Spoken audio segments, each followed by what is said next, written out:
Ang looksmaxxing nandito na sa Pilipinas kasi ang mga Pilipino ay tinatawag na social media capital.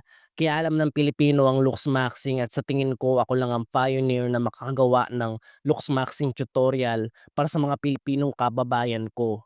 Nanonood ako ng mga looksmaxxing tips ng mga Amerikano na di natin ma-apply ang mga looksmaxxing advice kasi nga nasa Pilipinas tayo. Ang unang problema na encounter ko sa pagiging Pilipino na nanonood ng looksmaxxing tips ay ang mga produkto na recommendation nila ay di available dito sa Pilipinas.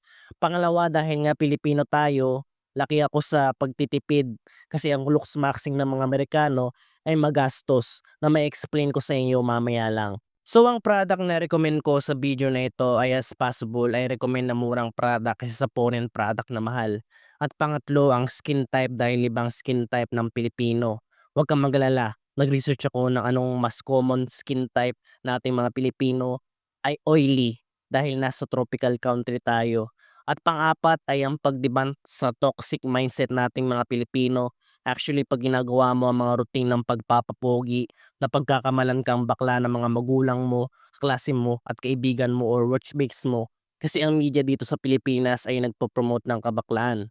Kung ikaw street kagaya ko na nandito sa Pilipinas at gustong maka-attract ng babaeng mahilig sa pogi, I recommend na i-gatekeep mo na lang ang looks maxing routine na ito para sa ikabubuti mo. Pag may nagtanong sa'yo paano maging pogi, sabihin mo na lang pinanganak kang pogi, ganun lang kasimple.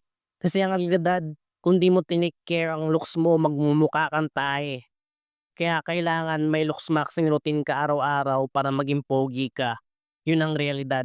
At ang looks maxing is the only way kung paano ka magiging pogi.